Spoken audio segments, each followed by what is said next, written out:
Ibra di testa, Tonali, gol! Sandro! Meritato! Sandro! Gol! Hello everyone and welcome to another episode of the SempreMilan podcast. I'm your host Ollie Fisher, joined by Lorenzo. Hello. British contingent are here and we're pretty pissed. Stefano, full B team lineup here today. We are here today. Rotating We're like here Pioli. today, rotating like Pioli, but with more efficiency than the likes of the players we'll talk about today. But yes, glad to be back, guys, to talk about two L's. Considering, three. We got Lorenzo in the chat as well, so three L's. But anyway, happy to be back. Yeah, for those wondering where AJ and Maddie are, this is obviously voluntary rotation, and it's great to have you two boys along. But also, it's Mother's Day when we're recording this in the United States, so they're otherwise engaged. But hey, it's good to get some fresh anger, some fresh views, some fresh toxicity, if that's a word, into the podcast. And I know you two boys are fired up and have an awful lot to say. So without further ado, we're just going to get straight into it with the Champions League semi-final first leg review against Inter. The scene was set. Our first Champions League knockout game against Inter in 18 years. Our first semi-final against them in 20 years. I know you two boys weren't part of the preview, but there was overwhelming negativity going into this because Inter were just in better form. They seemed to be in stride, better condition-wise. They kind of had all their options available, bar like Skriniar.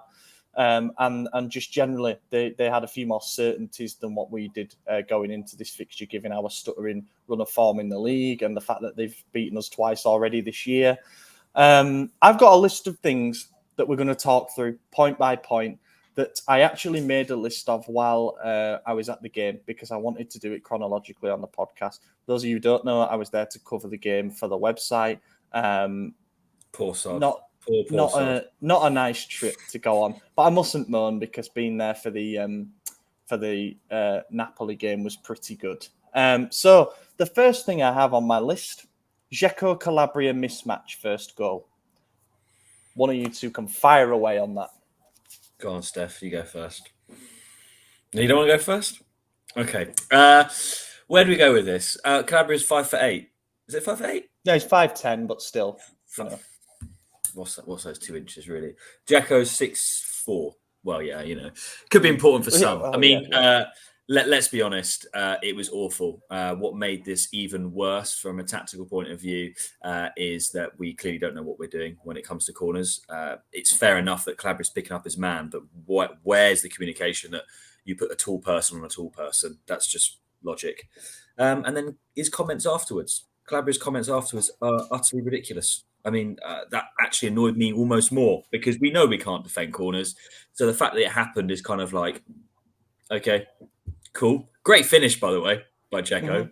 Unsavable goal. Let's not take anything away from him. But yeah, Calabria defending his man in Dzeko is unforgivable. It's just simply unforgivable. It was a good routine from Inter because it was a blocking assignment. They had three players in and around just behind the penalty spot, and there was a big breakdown of this on Twitter, and I don't often think that it's as formulaic as what they make out. I think they sometimes put blockers in there just to see what happens. And what ended up happening from the play is that Dzeko, because of a Cherby's decoy run to the near post, managed to get himself on Calabria and knew that he could win that physical battle. Whether that is exactly how they planned it to a T, all that movement, I don't know. But it worked, and they took advantage of one of our biggest deficiencies, which is A, our reactions to set pieces, but B, our lack of height and physicality. That's where having someone like Malik Chow in there can really help, or just having another big body because we are quite a short team, Yeah,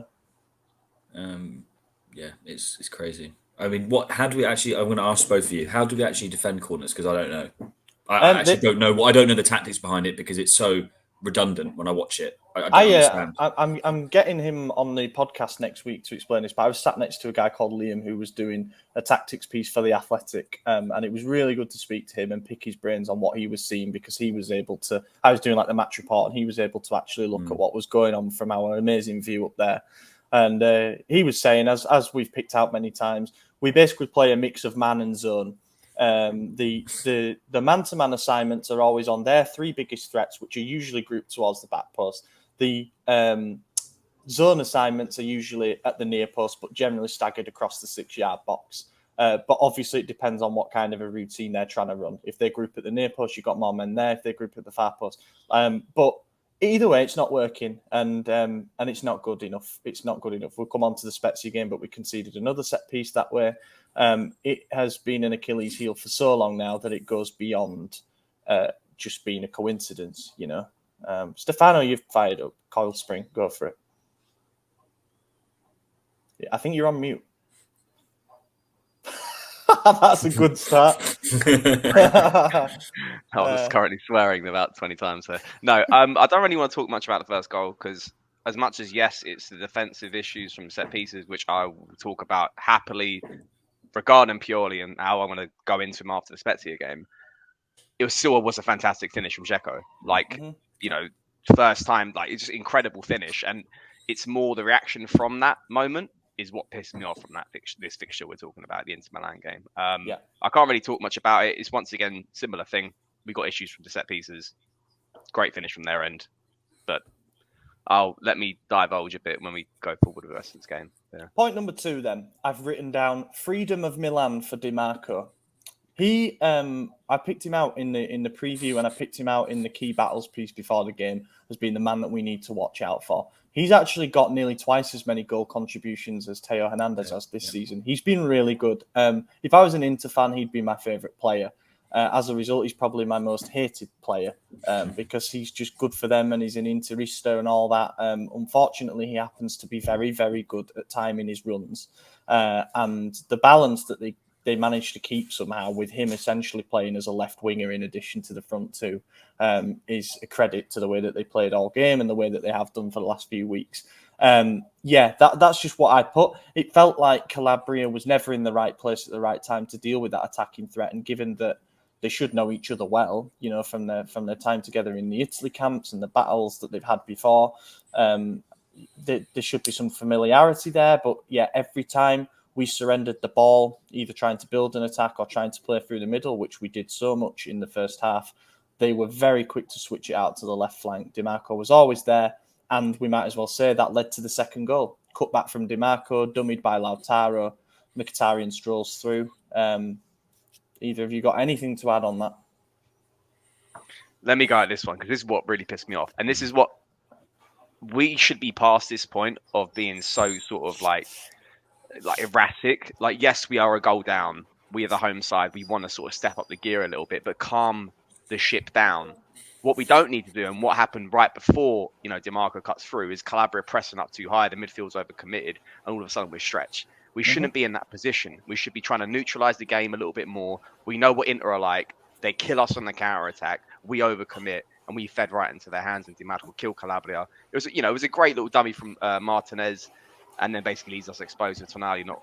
He kind of gets caught out trying to track the runner, and then Hernandez is a little bit too far away as well to kind of maybe come in to get into Mkhitaryan.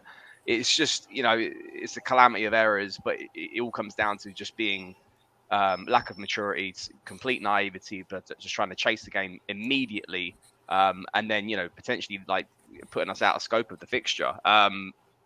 And even from that point onwards, I think we'll talk about this goal slightly here, but from that point we still didn't learn. We were still chasing.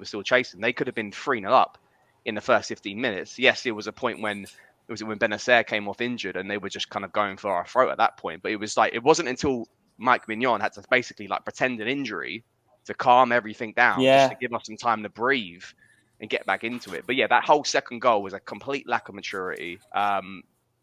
And I really thought we were past that point, because we'd shown that in games against Napoli, where they've had that chance early quite on. And I think we've spoken about before, if Kvaratskhelia scores that goal within the first 3 minutes in the first leg against us, it's a different game. And it probably would have been. So we kind of got lucky in that occasion, but we didn't get lucky in the Dzeko goal. And this is actually what happens. The team spirals out of confidence and they just start chasing and they lose their heads completely. And it's something we just clearly seem to can't get past. But yeah, Lorenzo, man, you cracking. Yeah, no, I think that's a great point. Frantic, erratic, all those adjectives just describe Milan perfectly. And, from a tactical point of view, I think you're completely right. The stretching was terrible. One thing I've actually just thought about just now talking about it, there's only so much that Pioli, he doesn't do a lot, let's be honest. And we're going to very much go into that later on. But there's only so much he can do from the sidelines in trying to calm people down. And this is not me digging on Calabria as a player, but that's the job of the captain. A captain should be taking that moment to calm it down. And as you quite rightly said, Steph, he actually led the front foot of this erratic behaviour. And I'm not digging into Calabria because I think he's great and he did really well in Napoli game, blah, blah, blah. I'm just putting that aside. I'm just talking purely about the active responsibility of a captain on the field. Should be like, whoa, guys, this is the game, especially as the Milanista that he is, the player that has, just as you said, Ollie, all these individual battles with players like DeMarco. He should know more than anyone on that pitch. So, I think from a captain point of view, there was just no leadership. Where was that? Calm down, calma. That's like you guys were saying. It was terrible. Sometimes, like, the heart takes over the mind, I think. And I'm not defending Calabria. Yeah. He had an atrocious game, and I stand up for him when I can, and I'm not going to stand up for him after this game. It was abysmal. And the heart clearly took over the mind there because he was like, "Look, I'm one of the fans. I'm going to try to take this game by the horns." But so you get yourself into trouble by doing that sort of stuff. You get yourself maybe sent off by doing that sort of stuff. You just try to do a bit too much. Is that balance of maturity and hunger that he needs to tap into, and same as many other players, same as like the likes of Fikayo Tomori, they've been victim to it as well. Kalulu, etc., defensive players. Go on, Lolly, you were about to talk. No, I was just going to say football, especially ties of this magnitude, are all about moments. You've got to seize the moments when they're yours. You've got to ride out the swings of momentum that are in the opponent's favour. And it was so clearly in Inter's favour during the opening 20 minutes that the fact that we decided to, as you boys said, go front foot straight after conceding and then to do the same again, and we could have been 4-0 down at half-time, is absolutely baffling because we saw what happened in the Super Cup. It didn't end well. When you're chasing the game from early on in the first half, that is exactly where Inter want you. And we'll come on to the second leg, but that's exactly where they want us in the tie as well. We've got to chase the game now in the second leg. It's done and dusted, essentially. And they will batter us at the other end on the counter-attack, which is, again, what they're very, very good at. So it was naivety, as you said. And there was just nobody. It doesn't necessarily have to be the captain, but preferably he would understand the situation there. There was nobody who wanted to just slow the game down, take the sting out of it, just stop them coming forward in waves. And I'm not necessarily saying we have to build passing moves in their half or what have you, but let's just make it scrappy again for a little bit of time, as we did against Napoli. Then you get a foothold in the game. Then you maybe get into half-time a goal down, and it's a completely different scenario. Anyway, third point I've got down. Lost the midfield battle, totally overrun. Yeah. There's not too much to say on this one, to be honest, but we know that when we come up against three central midfielders, no matter what the system, although we did combat Napoli's 4-3-3 by doing this Benacer, Krunic, Tonali triangle thing, it is a completely different thing to do it against Inter's three. And I think Inzaghi, one of the biggest things that he got right was playing Çalhanoğlu and Mkhitaryan. Obviously, Barella was going to walk into the team, but to do that over the temptation to play Brozovic, who plays deeper and slows them down, you'd have thought that he might do that potentially to be pinned by Benacer. Obviously, Benacer went off injured, but it didn't change anything about the plans. What they had there with Çalhanoğlu and Mkhitaryan was two dynamic, all running like box-to-box midfielders who were actually technically good footballers as well. And it made our midfield look amateurish as a result. So often caught out of position, couldn't match them up positionally, looked confused, drawn all over. Tonali eventually sort of got his head around things, and he was the one who came out with potentially a passing grade. But just in that opening 20 minutes, which is what lost us the game and what will probably lose us the tie, it was bad. Yeah. Yeah, Yeah. I think Go when ahead, when we look at the game going into it, we didn't have Leao, but two things I felt a bit more assured on especially when you consider the previous interfixtures, and you mentioned it in both these two comments here. A is the midfield battle, something we've always historically struggled with their formation. But I was like under the impression that this was under lock now with the whole thing with Krunic and Benacer and Tonali having this sort of trident in midfield that can really slow the game down, throw some bodies into the mix. We can double up where we need to. So that wasn't there when I thought it was there. And then there's also the whole sort of like naivety thing, because even if you bring it back to the whole, all right, 1-0 down, this isn't a Serie A game where we're fighting for the points. We've got 180 minutes to get the better of this team over 2 legs, not one game. So why the hell are we chasing it after 4 minutes of them being the goal up? And as you said, we did it against Napoli. We calmed things down because we knew past the 25th minute they'd completely their hell for leather sort of approach would eventually slow down. The same would happen for Inter because they've got an older side than us. But yeah, those 2 points there, 2 assurances I thought we had in the bank are just not there for us. And yeah, as you said, I think I'm trying to be optimistic, but I really can't be. We don't even know what version of Leao we're going to get back if he is back for this game, which he apparently will be in the second leg. But effectively, we kind of threw ourselves out with that first half performance, and we should have been even worse. And we'll talk about the second half slightly with the moments of the chances that we had with Tonali hitting the post and Macias with that god-awful miss. But, there was a version of that game I was hoping could end maybe 2-1 in a loss. I wasn't even thinking about a 2-2 draw. But even so, you run it back to that first half. They had that sort of penalty appeal. Çalhanoğlu hit the post. There was a flurry of chances on their end. We can't come away from that game thinking we can be, we're lucky to come away from a 2-0 loss. We can't be sitting there going, we could have lost that 2-1. Maybe if, fortune favored us a little bit more, but at the same time, we deserved exactly what we got as a side. So did those players and so did that coach, because it was everything about it was wrong. And I was really hoping at the very least, it'll be a low scoring game, at least on their front, with Leao out. Essentially get us through to the second leg with us still alive in this fixture. We didn't do it.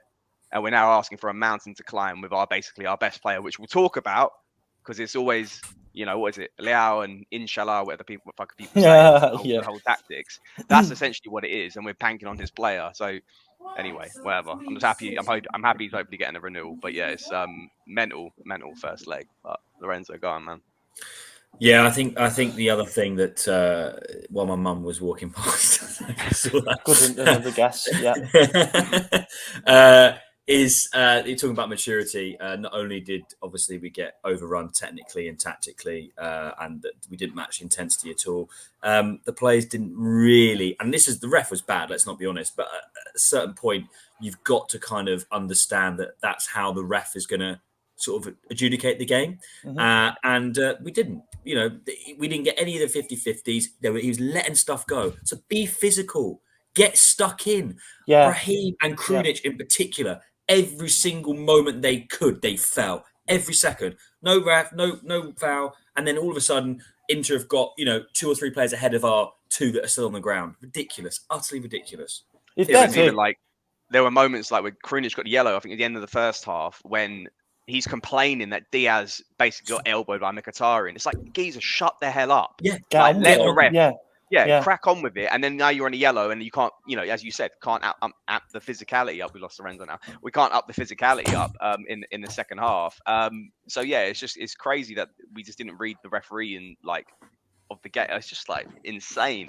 I mean, this has happened numerous times during our sort of 2 campaigns in the Champions League now. You have got to get used to different styles of officiating compared to Italy, which is refereed by seemingly a completely separate set of rules. But if they're being allowed to take an inch, that means you are too. Don't step back an inch and start going down even easier, which is what we did, as if the referee owes us some makeup calls or something. It was a dreadfully he waved refereed. Off a penalty. He waved off a penalty. Which which honestly, I'm surprised that happened. I always thought it was there was contact, but I think common sense prevailed there, because he knows that if that remains standing and it's scored, then he has given the decision that has ended the tie. Entirely. Yeah, absolutely. It was soft, but also then at the other end you've got Krunic swinging an arm, a punch sort of thing into Bastoni, which was stupid. He had a crap game. He was brain dead for some reason. There's an example of a player who is one of our most experienced, actually, when you look at the starting lineup, showing a complete lack of experience in the big occasions. His head completely went, and that could have been a red card. But then the big incidents aside, it did feel like everything in open play went against us, but we just didn't adapt to what the referee was doing. You know, you've got to be more streetwise than that. And we thought it was a good ref. Sorry, I didn't mean to interrupt. I don't know if Krunic is even. I mean, experience in terms of Serie A, yeah, but just his age, he's 28, but none clearly. of the. This is what's been used as a defense for Inter. Well, they're an older team, you know. They've got leaders in their 30s and stuff. Only one Inter player has played in a Champions League semi-final, and it's Onana for Ajax. You know, so it's not like they've all been here and done it. Whereas we've got, obviously, Giroud, who should be the more decisive player at the other end, and yet you wouldn't have even realised he was out there. He put a shift in, don't get me wrong, it was a thankless task. But, yeah, it's not as if they were a team of absolute previous world beaters who were going to, you know, manage the occasion infinitely better than us. We talked about Napoli's lack of experience at this stage of the competition, and really it was two teams who were kind of completely new to this phase and this going this deep in the competition, and yet one team handled it so much better than the other. And here we are. Fourth point I've got is I've put English angle. Tamori, another big game failure. This is the thing as well. Like, and it's not even just Tamori. It's just like, this is what pisses me off. It's like all eyes are on us. There's no other game that night because we're the only semi-final that's on, obviously. But yeah, and we bottled it. We bottled it, like, you know, like even from the point of like, obviously I don't care what other fans, you know, casuals or people that don't watch Serie A think about, or you know, who know what Milan play like, especially without Leao. It's the fact that if you watch that first half, we look like scrubs. We look like scrubs, and we're lucky to come away with it 2-0. And it's embarrassing. It does a poor justification of how this team has developed over the years. You know what they come to be, heart, scrappy underdogs, all that sort of stuff. And yeah, as you're saying, like Tamori once again fails the assignment. You know that even that moment with Martinez and the penalty appeal, just like him and Kjær like just go over the gaff, and it's just like it's once again one too many times. And then you have to see someone like Malik Chow come on, and he just so much more inexperienced than Kjær and Tamori, and he absolutely cleans the floor of it. He does an exceptional job coming on. So questions have to be asked for Tamori in a sense of the spotlight's on him. He can't consistently deliver, and he's got moments in games. Did it again against? Did it hit it off his knees against Spezia? I think we'll talk about it in a sec. But yeah, I don't know, whatever. Just, I love the kid. But it's just one. I feel really harsh, by the way, as a precursor before everyone starts shouting in the comments. I feel harsh, and I feel it's unjust to pick out individuals and dwell on them too much for criticism, because this was a collective failure where nearly every single player failed their assignment. So to pick anyone out, but I just wanted to mention Tamori because, as I say, it's another big game this season and he did show up for Spurs. Don't get me wrong, and he did a good job against Napoli. But you know, like, I think when the narrative shifts a certain way, like, oh, he's going back home to Chelsea, all eyes are going to be on him, all eyes are on us for that game. Like, what are Milan really like? They won the league last season, and then it's again you've got Rio Ferdinand who's out there covering the game with Peter. Why? You know, like I don't know, that's a whole separate thing. The pressure dials up a little bit. There was a report in The Athletic saying that Southgate sent someone to watch him in action in the Champions League. Again, just dialing up the pressure a bit. Could be primed for a call-up next month. I don't think so on that evidence. Unfortunately, he failed in the spotlight. And while we're on the subject, Kjær did too. That Bastoni run in the second half. No, it was in the first half, sorry, it was in the second half. Where he darts through 40 yards and finds Dzeko. Dzeko's got the freedom of the city to pick up the ball and have a shot. Why? Because Kjær stood 5 yards behind the defensive line doing absolutely nothing. He's playing in yards onside. And he, he looked physically cooked as well. He had to 2 points. I think, like Mike, obviously, there's only so much he can do, but he kept us alive with that save. Just like we were building up some momentum. I think Macias had the chance, and then it was okay. They go down the other end, and that whole thing happens. Mike saves us because Dzeko should be slotting that away. I think the point is as well, and this is the big issue where we always struggle with Inter. There's a mismatch in the defensive players that we put against their 2 attacking players. And it's because Kjaer and Tomori are not going to rotate their position. But what always happens is Martinez picks up the slower one, which is Kjaer, and Dzeko picks up Tomori, because Dzeko knows he can bully Tomori, and like Martinez knows he can outpace and outskill Kjaer. And it always burns us. And that's why they start being afraid, they start being erratic, and they completely lose their confidence. Our 2 centre-backs, I'm talking about that there. And there's even at one point in the first half when like Dzeko sort of like does Tomori with pace and does him with like... that was unforgivable. That was unforgivable. 37, 36 years old, and you're 23, 24. But you got pace on him. You cannot be losing in like, maybe if he's put his body into you, but you cannot be losing this on speed or technicality or skill. Like, with the ball on the floor. But his foot was rooted, like you were saying. Like he was so scared. Like, you know, he should always been a half turn as a centre back, ready to out. He was rooted, so by the time he turned, Dzeko was away. You stuck in between. Like, either you've got to hit him from behind the moment he gets the ball, or you've got to be ready to take him out 5 yards down the line. Oh, I mean take him out. I mean tackle him, obviously. But to then be put in a position like, and also we saw it with Lautaro. It's funny you mentioned like Lautaro picking up Kjaer, but Lautaro did it to Tomori in the Super Cup as well. You know, that he was scared of a bouncing ball and got out physical there. He's just scared of Inter. Ultimately, that's the difference between our 2 sides. Yes, they got great midfielders, they got good wing backs. You know, we kind of got the same, to be honest. Good wing backs, but their defenders aren't scared of our attackers. Obviously, bar Leao, but Giroud imposes no fear. Acerbi absolutely bullied him. He won every single ball that he's every aerial deal. 35 years of age, and I mean, I know it's different. He's playing in a back 3, so he's always more shielded. But there were Milan fans who laughed at the idea of signing Acerbi. He's been their best defender this season. I'm not saying he'd have been good for us, but he's experienced. It's more the attackers. Like, I mean, like Giroud is completely like plateaued. He can't move. Like, he can't move. He's like, and I love him, and I still think he's worth a backup option. We've put a lot of load on his shoulders this year, stupidly from a management decision. But yeah, he's cooked, man. I also don't think he looks best after that Achilles thing he had. I think he's still carrying a little bit of something, knowing that. I mean, for him to not start the Spezia game as well. I think we're managing him a little bit. We've kind of mentioned this already, but the 5th point I had was let down by virtually all the leaders. As I say, we kind of touched on that. And the 6th point was, would Leao have even made a difference? Yeah. No, for me, yeah, he would, because look, and this is there's got so many reasons for it. For me, if Leao plays, Brozovic starts over the likes of who is it, like Mkhitaryan or Çalhanoğlu, because they're worried about exposing the defenders too much. He gives us more of an outlet on the counter attack. They're not going to overcommit. They smelt blood the moment that starting lineup got announced, and then after 4 minutes, it's like bang, we got them. Let's go for the jugular. Leao's playing is another level, because we know we can hit that ball long time, and he's there with the knockdown with Giroud, and he can burn. He's done it. He killed their starting 3 centre backs in September. We'll do it again to Acerbi and Darmian. Like, it's a different game. I'm not saying we win it or we draw it and the defense is any better, but it's a different game, and I'm guarantee you with more of an outlet up attack, and Christ, we would have put away one of those chances that. Man. I hope so. I mean, I agree with you, Steph. It definitely would have been a different game, but I disagree in the sense that I don't think he would have. I mean, you already said it anyway. To be honest, I don't think he would have won it for us, because the result probably stays the same, but probably. But we would have, or maybe have got one goal. Yeah, but, I mean, sorry. When I say result, I mean I think we lose, but we get one.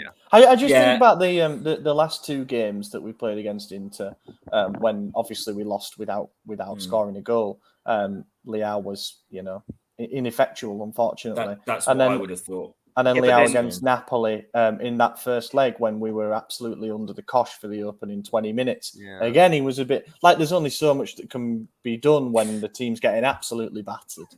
You get an outlet, But in the January games against Inter, we had that back 3 formation. He didn't like that. It's known fact as day. And I think he's someone that would just shine in that moment, and from Wednesday night.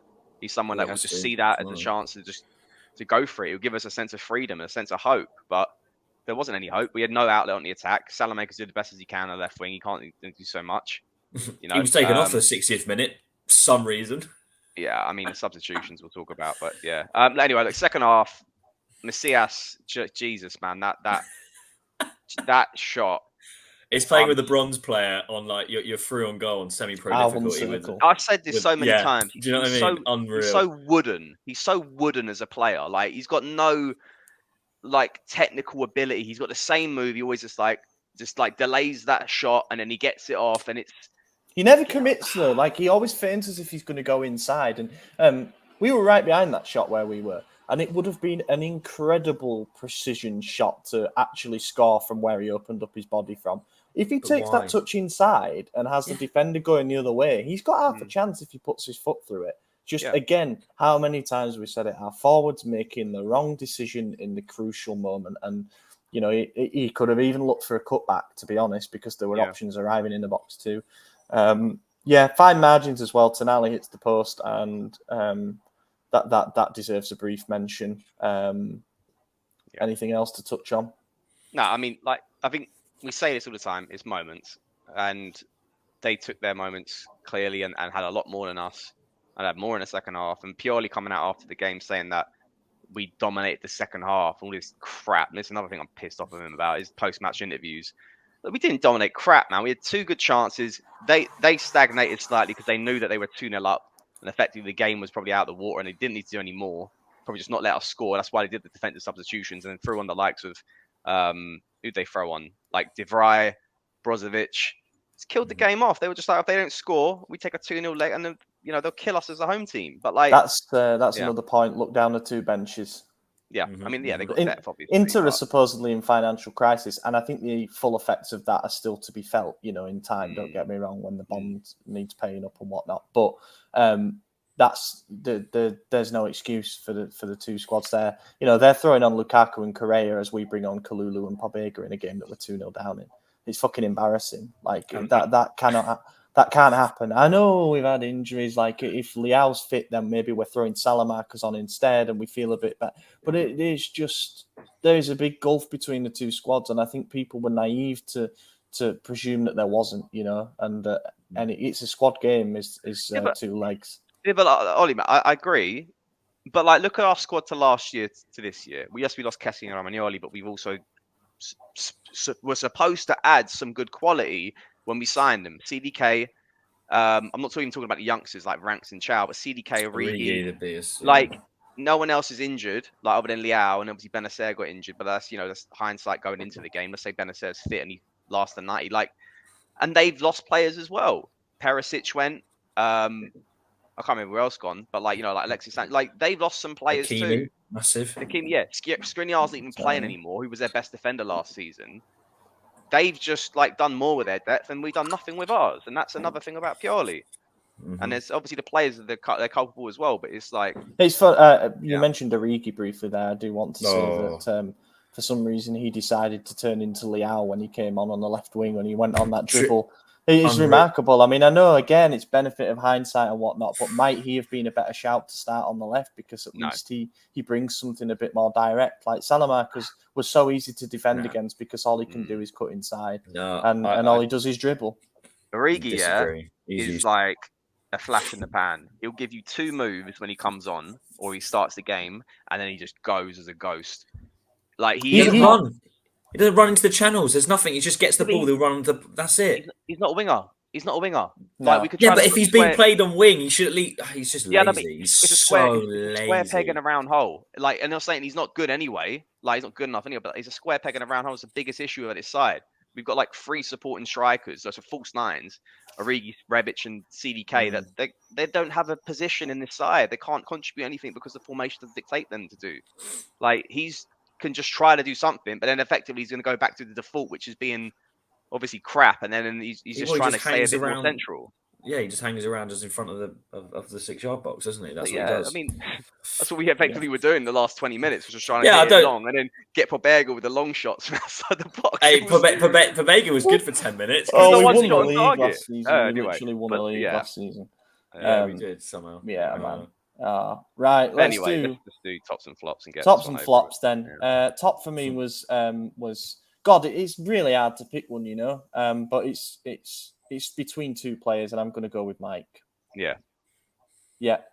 got to Mike be as like well. he made saves to keep us in it. Slight question mark maybe about the second goal because he hit it straight down the middle. He could have slightly done better. But then you flip it the other way. If Dzeko's had gone in, we couldn't have said anything. So he's still the man. I feel so sorry for the little help that he's getting, but yeah, it's going to be mine for me. I'm going to just go with the only other player it can be, which is Sandro. The only other player it can be. He was good. Second half was actually good, like you said. Don't think he was good enough first half, but the passing grade definitely comes from the second half. Could have got a goal. He can dribble his man. He can hold the ball up. He can drive it forward. He puts heart in. He tracks back. Great. Still wasn't good enough, but fine. Like Tonali is the only other player that could hold his head up high. Yeah. Mike as well. Mike. Flop. Well, take your pick. You can go from. But you have to pick three different ones, so surely come on, there's any plenty. of the players. All right, yeah, okay. I think you can pick. Three each? Can we do three each? Yeah. No, go on. Do one. I think you can pick any of the back four players. Yeah. And you would have some justification for doing so. I'll go a little bit different because I presume you two won't pick him, but I'll say Teo. I think it was really important that he had a presence on the left-hand side without Leao. And I'm not saying after we've said, we should pick our moments more and be more restrained in right moments. I'm not saying he should go bombing forward on these gallivanting runs. However, he had an important role to play, with the other three defenders occupied for the majority of the game. He lost a lot of battles, man. He lost a lot of battles. And he was crap. I'm sorry, he just wasn't like he's been the man in the derby before. He's the instigator. He winds people up. If the game isn't going our way or there's a spell going, he does something. He goes down. He gets the crowd shouting abuse at him. He becomes the public enemy for the opposition team. It was a performance with no personality. I'll say it like that. And we've come so used to something the opposite. Maybe a bit harsh there, but I'm also banking on you two picking others. Go on, Steph, you go. Calabria.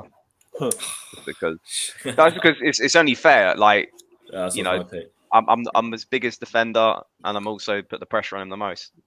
Didn't step up, wasn't a captain. We highlighted the moments where he was flat-footed. DeMarco just completely annihilated him. Got bodied by Lukaku when he came on. Everything about the performance was awful. But yeah, I get your point in a sense about Teo, and it's a good point. Even if you think back to the first minute of the game, like he takes out Dumfries and stuff. Just completely. It's like, okay, you look like you're kind of getting the weaker end of this sort of stick there. But yeah, anyway, Calabria. Yeah, I'm actually not going to go for a defender. I'm going for the other player that really did my head in this match, and it's Krunic. I didn't like his attitude. There's fair enough, like there's having passion and caring about the badge, but you just don't.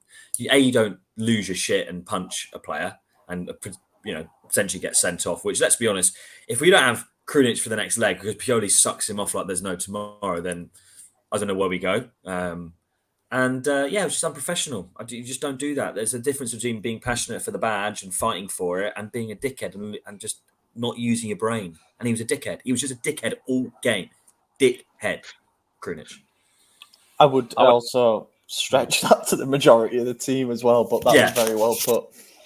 I would have punched the player, but just would have punched the Milan player. Punched himself. Like that guy who went on and punched Jack Grealish, the Birmingham fan, just round the face. Let's move on then. Preview. Okay, so we'll start with the injury roundup, shall we? Benacer out for the season. Unfortunate because it was kind of innocuous the way it happened. 2 people coming in, or might have even been like 3 players coming in on his knee at once, and he's damaged what initially was feared to be his meniscus. Done my meniscus myself. Not nice. 12 months on, it still clicks when I walk. So, it's and Steph knows all about that as well. So that's unfortunate, of course. He left the stadium on crutches, but we're waiting for positive news from the scan. No, it's worse than that. He's having to undergo minor surgery on his knee, and he's going to be out, best case scenario, 3 months. Could be looking at even more than that. So that's not good. He's got his knee surgery faster than mine, bloody hell. He's on private health. Yeah, not good. Yeah, we're out of midfield options. Krunic is also minor injury from Spezia. Like, what was it? Yeah, knee bursitis or something, which I've never heard overload. of before. But let's call it an overload. An overload, yeah. But apparently it's precautionary. Krunic and Macias are both expected to be back for this. They missed the Spezia game, I guess, to kind of rest them up because, like, what's the point in risking them, I guess, from the start against Spezia? But it sounds like they're going to be back for this. And then the other injury absentee is probably going to be Florenzi. And Ibra, I think. Yeah, he's not in the squad though, so he didn't count. But yeah, and Leao hopefully back from the first minute. That is what everything hinges on. But Leao did the entire training session today, recording this on Sunday, with the rest of the team, apart from the training match at the end. But that means that tomorrow he should do everything, and then he'll hopefully be 100%, which is what we need. Starting lineup, the current news is that it's going to be Malik Thiaw starting over Simon Kjaer. I was going to say this, and I bloody hope so, because why not? Good. Why it's not? time. It's time. It's time to try a different centre-back pairing against those two. Yeah. I think that Thiaw could be up for the battle against Lukaku as well if he starts. I really do. He's big boy. He is a unit of a bloke, and also he's 21. He'll get bigger. Yeah, he'll get bigger. He will get bigger. I just really like the way he defends. He's obviously physical, athletic, but also he gives me calm most of the time. I always feel like he can deal with something. I know he's had his moments, but haven't they all? And it says something when Thiaw has jumped above Kalulu quite comfortably in the defensive pecking order at the moment. In terms of other changes, it looks like it's going to be Tonali, Krunic, but if not, then it's going to be Pobega. Pobega honestly gets a shout for me. I know. But Krunic was so bad in the last game. He is technically better in every way. Don't get me wrong, which is not saying a lot. But Pobega gives the ball. Oh no, I'm coming on to that. Look, he's bad. Like we're talking about shit and shit at this point. I do rate Krunic more, but he was so bad, especially Pobega's at least going to get stuck in. I don't think he's going to be good, but when you're dealing with Krunic's last few performances and Pobega, I'd much rather see. At least if he breaks a rib for a rib, do you know what I mean? Like if he breaks someone else's rib and breaks another one of his, that's decent. Like you won't be able to catch them. You won't be able to catch the player he's running to's rib. Like I don't hate Pobega, but he is going to get overrun in that midfield. Barella will absolutely cook him. Maybe he will cook you're right. Him. But at least Krunic got some. Well, I think there's a balance there, man. I think you got to play Krunic. You got to play Krunic. If he's fit, play Krunic and Tonali. Can you make an argument for starting both and just not having Brahim Diaz as the number 10 because that just does not work against Inter? Pobega at number 10. Let's go. Well, he came off the bench and played there. Yeah, I know he did. Well. He did. We did that one 10. Point. Nah, I think he might do that. Imagine. No. I mean, maybe we're trying to fucking reinvent the wheel here a little bit, but I'm just like we're at that point now where we kind of just got to try shit and see what works. Anyway, moving on to the attack. Salamanca's right wing over Macias, correct? Yes. Yeah. Playing Brahim as a 10, then I guess you are, Steph. Does it matter? It's gonna have to be like the other lot. They're not. We ain't got another 10. We haven't got another number 10. And Diaz is barely a number 10 anyway. We haven't got a number 10. No, he's too weak for number 10. CDK's a giraffe. He ain't going to play. Like he's not going to play. The one thing I would say about if you play Brahim and Salamanca and Brahim and Leao have an understanding. That's good. Yeah. Brahim, Leao, Teo have an understanding. There's a triangle that's been formed there. Yeah. Also, Salamanca and Brahim can switch position a little bit. Salamanca can come inside and Brahim exploits the pocket. That's the only way that it can work because we need to get him into areas where he's not consistently pinned by a man. Yeah. By Bastoni, in particular. And then Giroud up front. Also, I want to say Damian did a right fucking job. I thought he was the one to target, and he was so solid. He moved from right centre back to left wing back at one point. And how he's getting a tune out of, I know Conte did the same with like D'Ambrosio and stuff, but how he's getting such a tune out of, I say about their squad depth, but they are still playing a bit above the sum of the parts in that sense. And then I guess the other thing, how on earth do we approach this? Do we do we go for a goal from the off and risk the tie being over within the first 10 minutes? Do we bide our time? I honestly think if it's 0-0 with half an hour to go, that's not the worst thing in the world, because we're still in with a shout. We've probably prodded and probed a little bit. They're not, banging them in at the other end, and all it takes is one incident, and maybe if you score before 20 minutes left. We can build as well. I think after half it is the 60th minute is 0-0. At least the players can actually feel like, okay, we're actually in the game now. We've learnt the tempo. We've understood what the ref's doing. Everything the opposite to what we did, on Tuesday night.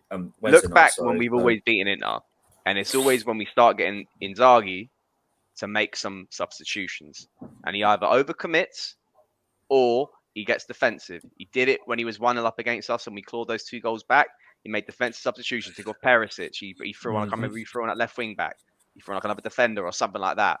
And then they stifled their attack, and then we just completely boxed them in and got to do what we had to do. I think, as you're saying, if we keep ourselves alive until that second half, even that we're still 2-0 down in aggregate, that's a great situation to be in. Not a great one, but it's something that I can work with. And then let's see what happens. Maybe some moments might fall our way, but Christ, do not go hell for leather from the first minute, because they will kill us. They will kill us. And once that, they're one goal away from being through. Yeah, one goal away from being through. Well, we're 1 goal away from trying to get back into it.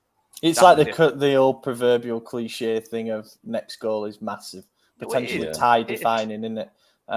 If we can get the crowd, the home crowd, a little bit on edge, just as they did in the first leg, it is remarkable what the energy of that place does. It's not even on edge. It's just to calm them down, because they're going to be like, all right, we're still 2-0 up, it's fine, but they're just silence them a little bit, so there's nothing really much in the air. But then let's just play some football and.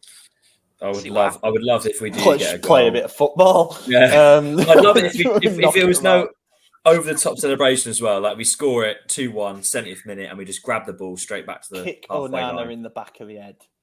I don't want any of this going crazy. Just grab the ball back in the middle. You won't kick up to the corner flag.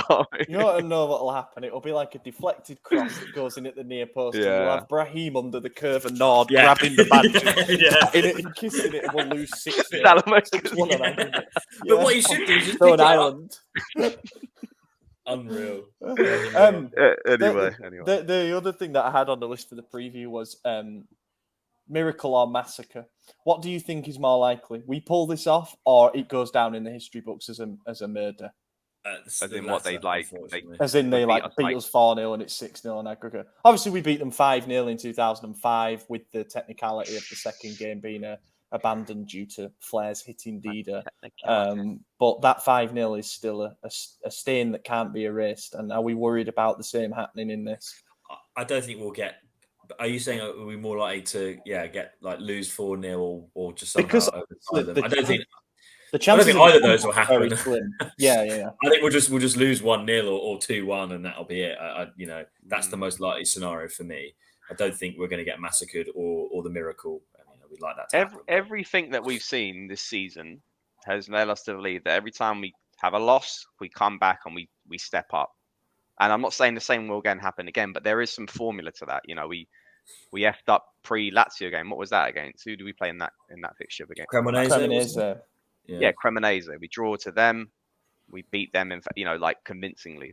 We've done this many times this season, where we can't seem to string consistent results, but we always back up a shit result with a good result. But is the good result going to be enough? Does that look like a draw? Is that a 1-0 win?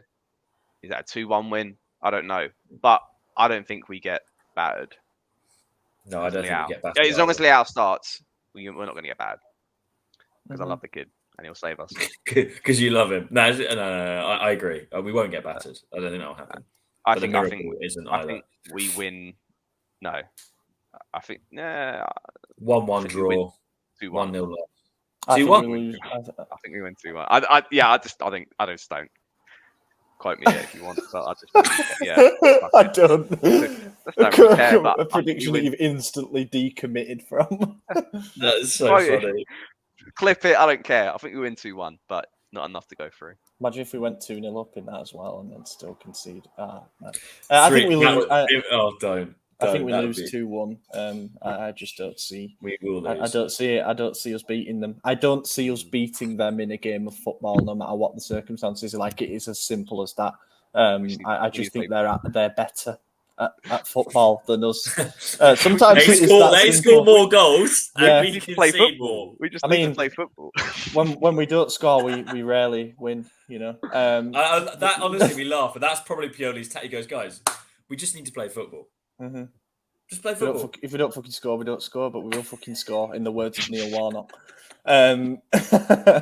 He could come in and save us, actually. He's done a great job at town. Okay, let's move on then. We've got another great game to talk about now.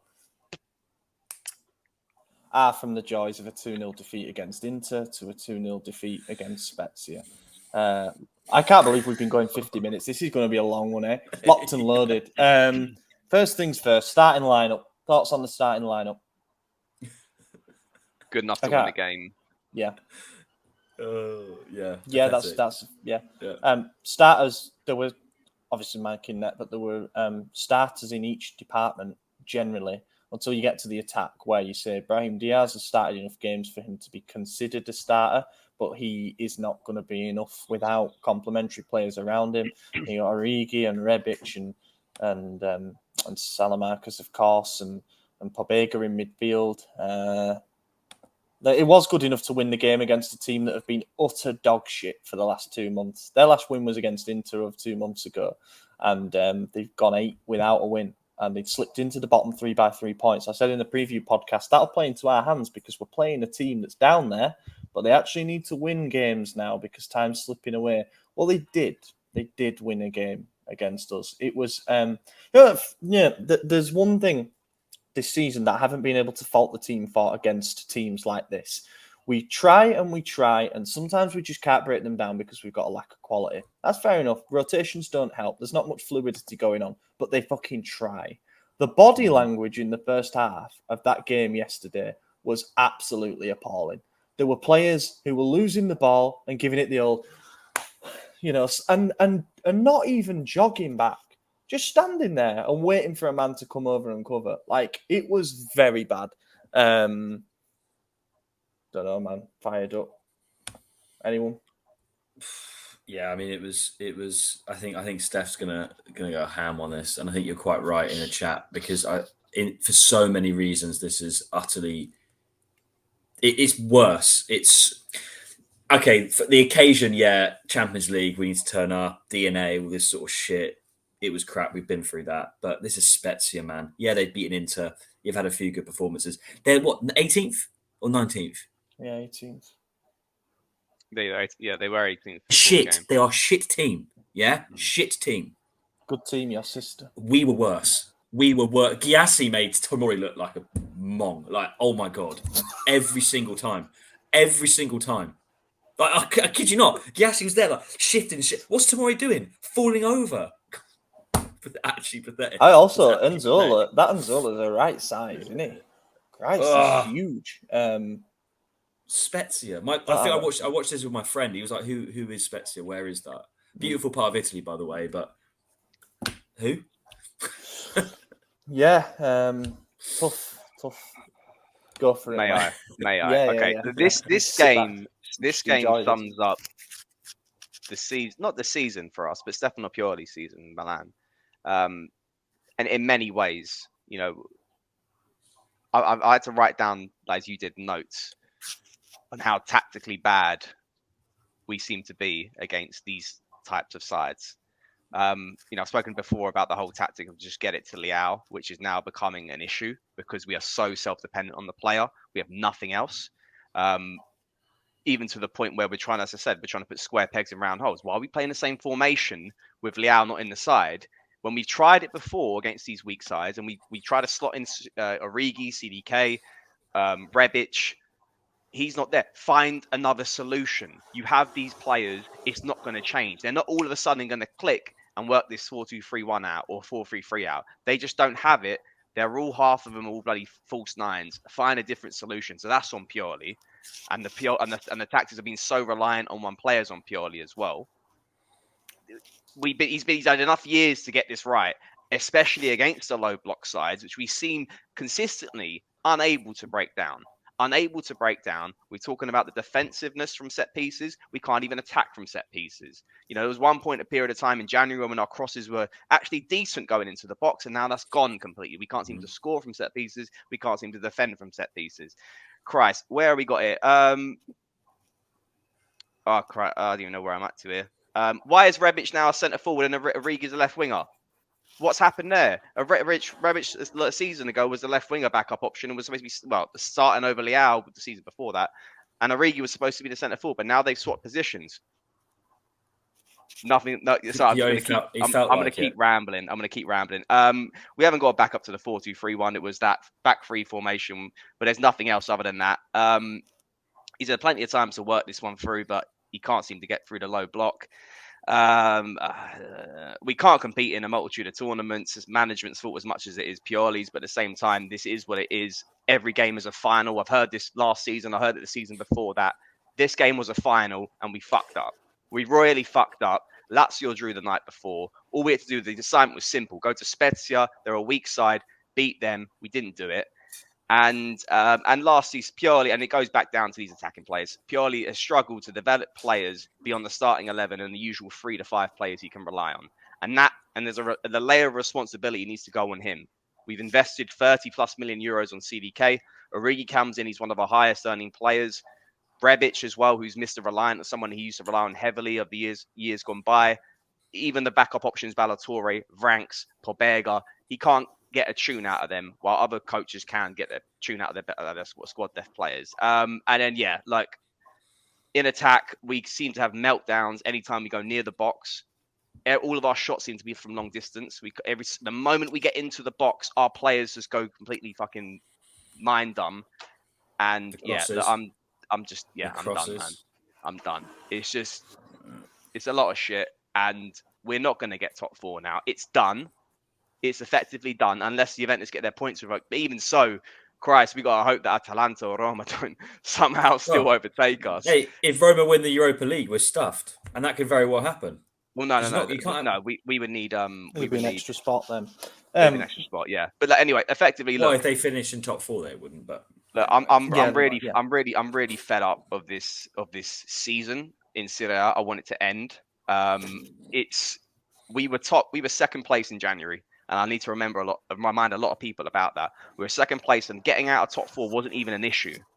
And now we're at a point where we're trying to scrape our way. In previous years, getting the Scudetto last year or getting the top 4 of the years even before that, because it was in our hands, I would believe in it. It's not in our hands anymore. We've got to rely on other teams dropping points, and even with the hope that we can pick up points. We can't do that, and that's why I feel like it's done, because there's teams that are switched on, they understand the assignment, and they will get this shit done. We can't, and that's on the manager, that's on the coach mainly for me.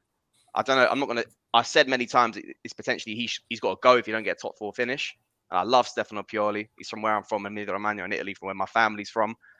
But this is his fuck up mainly this season. He's not been able to manage the 2 competitions.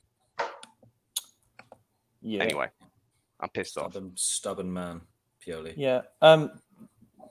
What we've seen over the last 4 league games, I guess, against lesser ranking sides in the league, those being Empoli, Salernitana, Cremonese and Spezia. We've dropped 29 points this season, by the way, against teams who are outside the European spots. That we've won 7 of our last 28 games. What we've seen is the culmination of a horrendous mismanagement of resources. Now, the resources that are at Pioli's disposal are not where we'd all like them to be. In other words, the depth options aren't as good as you'd hope. You go from having Kessie Benacer Tonali to having Benacer Tonali because nobody else is good enough to be starter level player for that 3rd spot. And you naturally need to rotate throughout the course of the season. The level of the leaders has dropped off. There's no doubt in that. And it perhaps might have been useful to have a player like Romagnoli in the defensive rotations, just as an example of another player that we lost. The summer window was underwhelming. There's no 2 ways about that. But that's with the benefit of hindsight.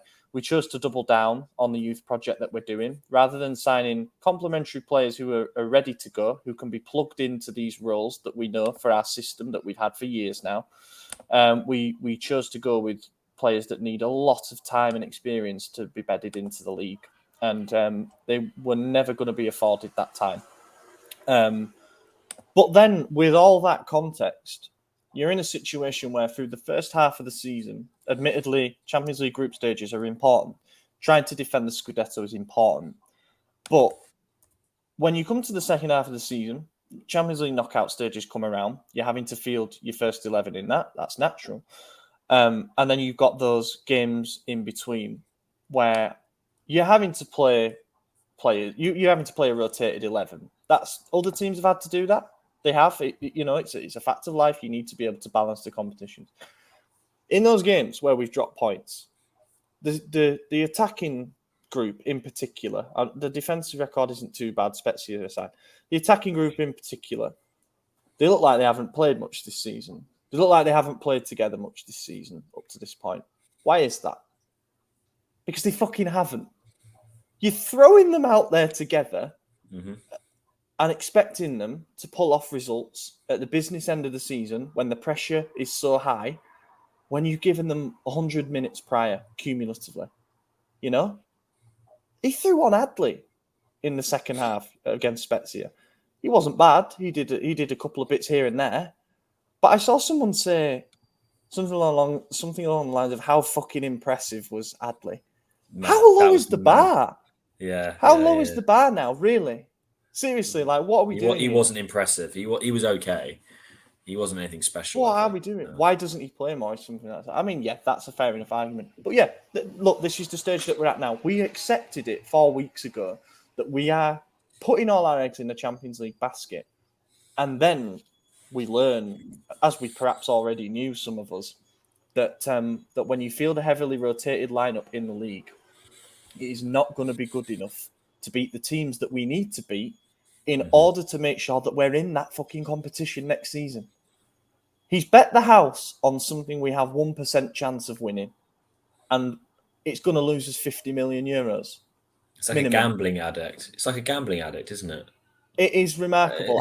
You two weren't on it, but I used the analogy of going to the roulette table and putting all of your money on a number, you know, rather than spreading it and say, okay, I'm going to put half on a number that I feel good about, but also, you know, I want to make a bit of money back. I'm going to put some on red.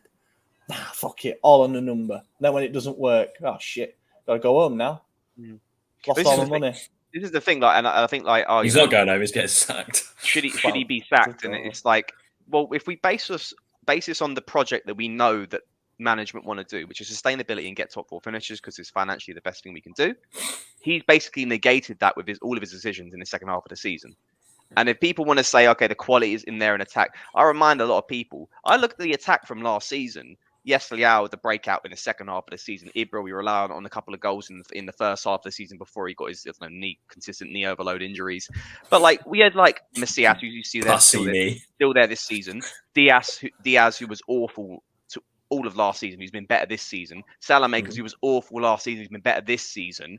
And like Lazatic, Roback, and we've actually added CDK and Origi. So there's more options. You can't complain that there isn't options. That's better than what he had last season.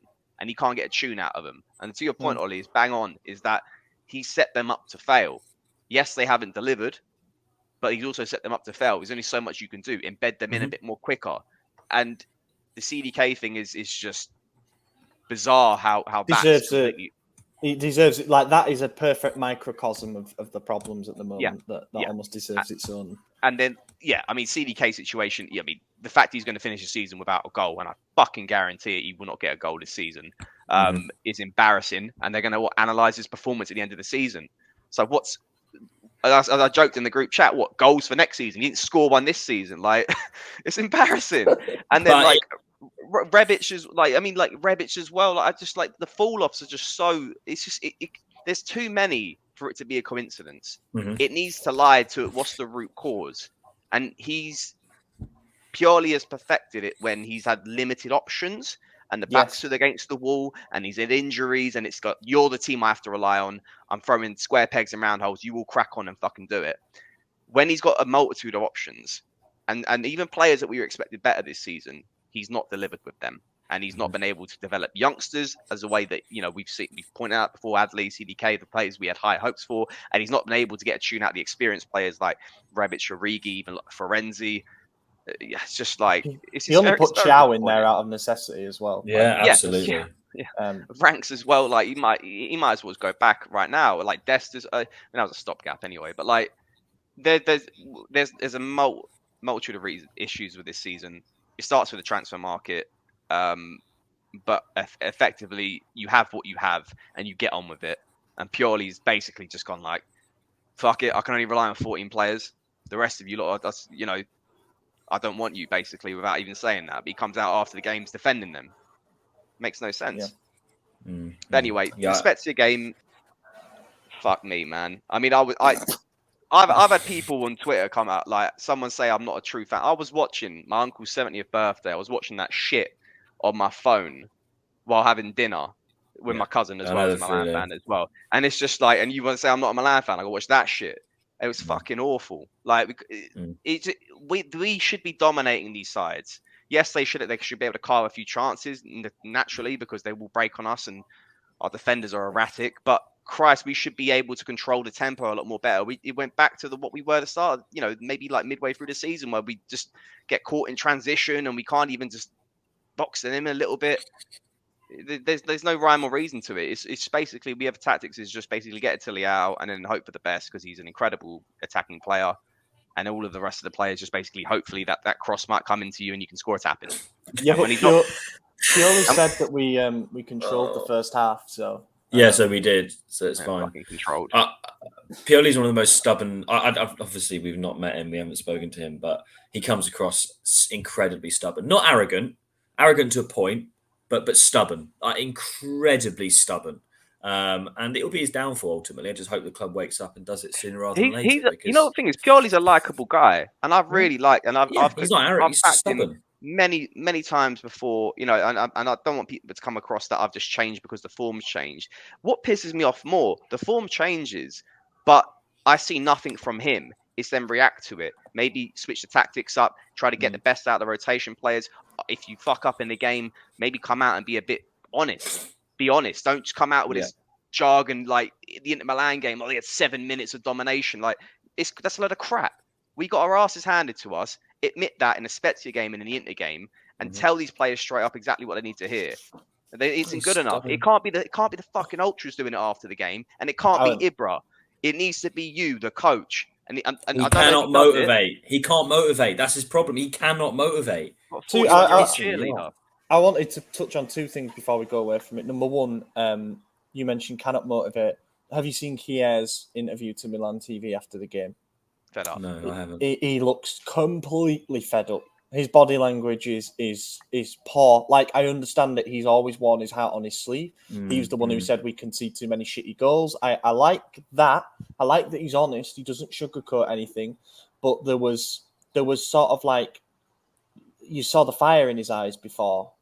I didn't in that interview. That's come from the manager, though. That's come from Pioli. I think he's given up. Yeah, because I would imagine they're maybe voicing their opinion on this, and they're getting a brick wall response of Pioli saying the same stuff he says to the media. He's probably saying the same shit he says to the players in the dressing room for like 8 months. I don't know what it is, but it's clearly they've had enough of it. They've had enough. Yeah, I think they're struggling to execute or rather we're stuck in a vicious cycle essentially where you're going out and trying to repeat the same processes. Definition of insanity. It's not working time and time again. The players get put in front of the media. They get asked to diagnose the problems, and they're like, "Well, we did all right in the first half." And I can see how that creates quite a gloomy atmosphere. The other thing, Curva at the end of the game, speaking to the players, want to touch on it because we got questions about it and whatnot. Personally, I don't see it as entirely problematic. It wasn't a bollocking that they got. It was more of an encouragement. I think it was, if anything, perhaps important. Important that they were told face to face that they still have the unequivocal support of all the fans, as they should do, going into Tuesday's game. But it was very specifically going into Tuesday's game. If it's another spineless, pathetic rollover type performance, I think that they will lose that support very quickly. No, I agree. I agree. I think it's based around the Champions League game. And I think I don't think players give up per se. No, we don't do ourselves favors at all, and it's like we've done it many times in the previous years where like we just make life very hard for ourselves, like the players or maybe like the coach, and that's sometimes been out of like injuries or refereeing decisions. We might drop points here or there. But effectively, we've dropped points in games that we should have won with no other excuses. Like, we've not had a massive injury crisis this year. There's not been situations where the referees, the Spezia game, ironically, that goal, remember that Messias goal that wasn't given to us last year? Like, those moments that we can point at and go, you know what, the players even so we're pissed off. We should have got the win that game because of that. There's nothing else. We're losing and drawing games against weak sides because effectively we're just not good enough. And they can't look themselves in the there's only so many times you look yourself in the mirror and go, you know what, next game I'm going to kill it. It's just been Empoli, CDK in the mirror. Yeah, CDK's depressed, man. He looks depressed. CDK won't be able to see himself because he's a ghost anyway, so it's pointless. But look, Empoli, Cremonese, Spezia, what are the other ones? Salernitana. Too many times. We can't get over this hump of beating the weaker sides. And they always have to bounce that back with a great result against a top 6 side in Serie A, which I love. But it's always it's 3 points lost against the Spezia versus 3 points gained against Lazio. It works itself out. So thank you, well done against beating Lazio, but you've just basically fucked up by losing against Spezia. And you did it against Cremonese.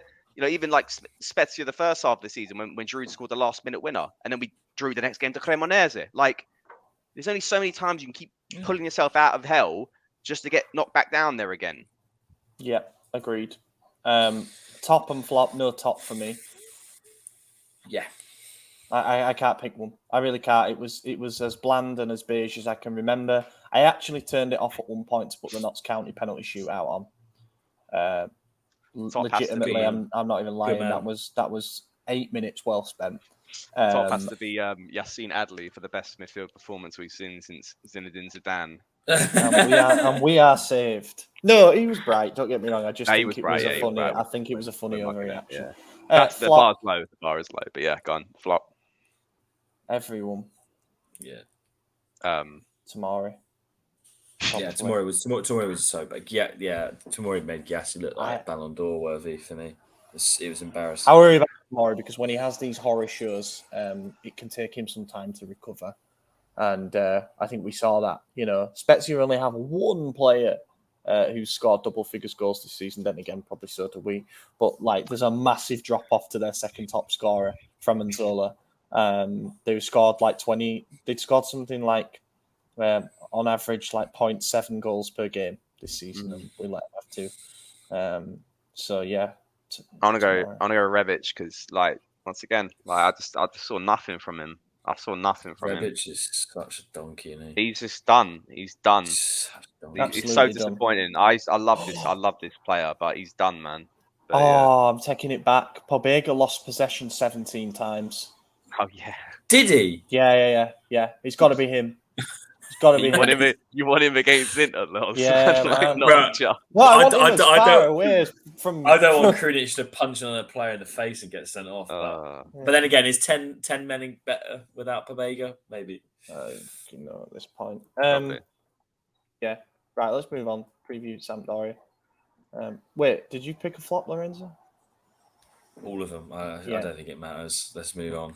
Sampdoria preview. Right, so Sampdoria are one of the teams that are down the bottom end of the table who actually have not really got anything to fight for. They are pretty much already relegated. Which means 3-0 loss incoming, boys. Which means we have lost. They've lost. They have won one game since January the 8th. That was a 3-1 home win against Hellas Verona. They are shit. They've won 2 games all season. They have lost, I want to say, 23 out of 34 games.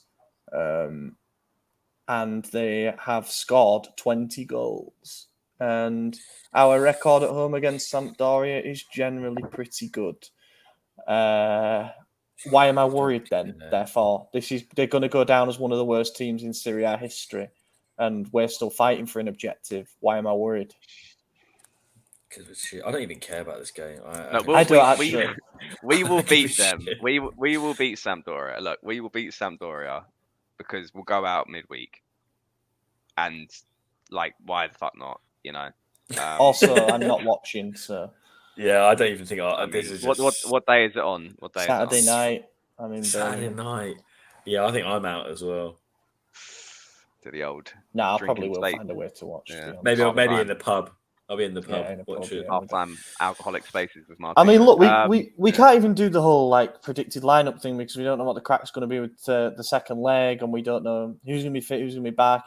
If there's plans to rotate, we haven't heard any of the reports, obviously. So I think literally all we can do is a prediction. And I do think we're going to win. I do actually think we're going to win. Sampdoria are that hopeless. They're bad. They really do carry no threat at the other end. They're down. We're going to field, I think, a strong lineup, knowing that it needs to be 3 wins out of 3, to end the season. It needs to be. And then we've got quite a long rest until Juve anyway, another week. So I think we win 2-0, but I don't think it's pretty. Yeah, it'll be like dodgy deflected goals, like Messias will knob it in or something stupid like that. Yeah. That'll be the one. Yeah. 2-1. I think we'll somehow concede because we're that crap at the back. Is Gabbiadini still there? Yeah, he's still there. His left foot is nuts, man. Yeah, he's still there as well. Would actually start for us, unironically. No, I think we'll beat them 3-0. I think we'll beat them 3-0. Love the confidence. But if we don't win, and I'm saying this like Warnock in. Yeah. Second? Warnock in. Yeah, and I honestly think he needs to be sacked after the game if we don't win. On the day, yeah, I would agree. Like, it's no point. He might as well fucking ride out the season, isn't it? A couple of games of Abartismo would be nice for thine eyes. Yeah. No comment on his league form this season. Let's move on. And I want to do the talking point because we don't have time for questions really, and I apologise. But I tell you what we'll do. We'll do a bonus episode as we do every week, obviously on the Substack.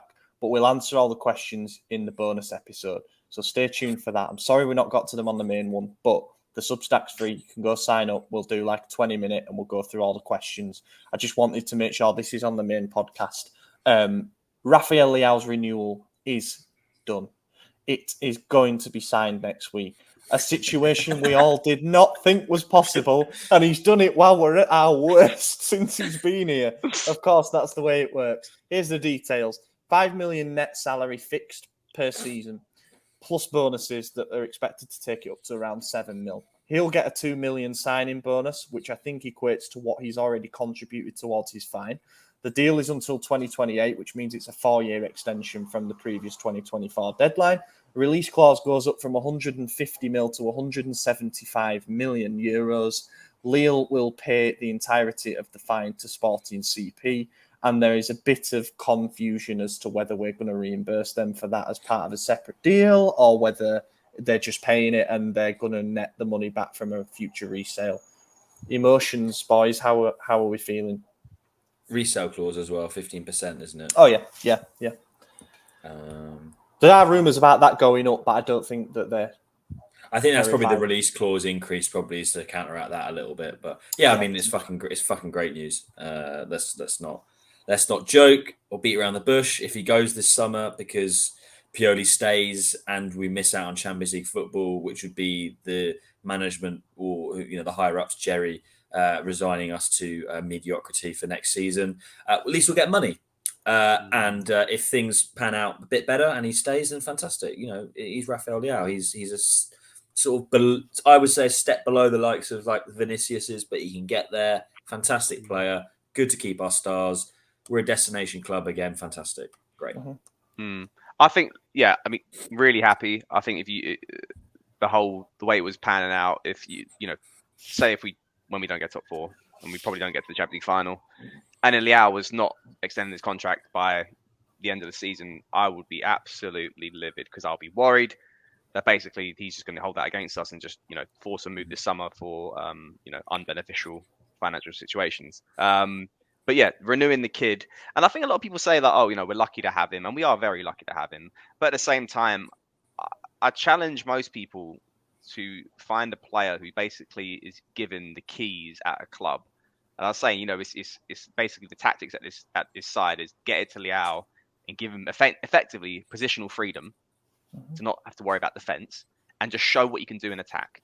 Well, if he goes to another side, especially a larger side, where he'd have to probably adapt back into how they play, come back and defend a bit, we've given him the keys to basically one of the biggest clubs in Italian, the top clubs in Italian football, one of the biggest clubs historically in the world, on a project which seems to be okay. Hopefully, we can back him with some decent attacking players as well this summer. I think you'd be hard to find other situations that he can find himself in great positions. I mean, many pundits have said that, this is the right thing for him to do. He's very young age still. And if you give us another couple more years and we sell him on a high, I don't really care. But I think it works out for everyone. Obviously, Milan mainly, but him as well. It's a no-brainer. I think he would have been rushed to go to another club maybe this summer if he didn't sign the extension. And I just think everything sort of clicks in a little bit. And hopefully it's a sign. It's a sign that we're going to do something with this attack, top four or not. We need to get players in that can help him, as this is embarrassing one-dimensional our attack is right now with Leao. It's funny, he liked to tweet, actually. Maldini did an interview before the game against Inter, CBS Sports, where he said, CBS one. They said, we're not yet at the level of the elite teams, despite the fact that we're at the semi-final. We have to invest now or we risk going backwards. That was tweeted out by an account. I can't remember which one, but Leao liked it. He is in support of the fact that investment is needed. What I hope is that underneath all of this renewal stuff, which is fantastic, not just for us from a playing point of view, but I think it makes our project look much stronger as well. The fact that he's staying around rather than leaving, as Kessie did. What I hope is that as part of these discussions, there have been assurances, because Dimvula, who is his lawyer and a friend of the family, said that for Rafa, Milan are a club that matters and his ambitions have not changed since he arrived. He wants to play under the orders of a coach who will be able to use him best, and he wants to play in the Champions League. Potentially, Pioli ticks the first box, I would say, for all the reasons Steph said, in terms of positional freedom. But we might not get in the Champions League. So does that then mean, if you read between the lines, and you read quite strongly between the lines, that there will be changes this summer, be it investment, be it changing head coach, be it a change in tactical approach prior to the new season, and that is what has convinced him to extend his deal. There were so many obstacles that we had to jump over in order to get this over the line that I think it's a miracle, to be honest, that we've done it. But I think it also says something that he's willing to commit until 2028 as well. Gives us financial leverage, which is important. It may be that he only stays another season or two, especially if we don't get our shit together next season. But I hope that amidst all this is the promise that we are going to take things seriously this summer and that he will be supported with some new signings.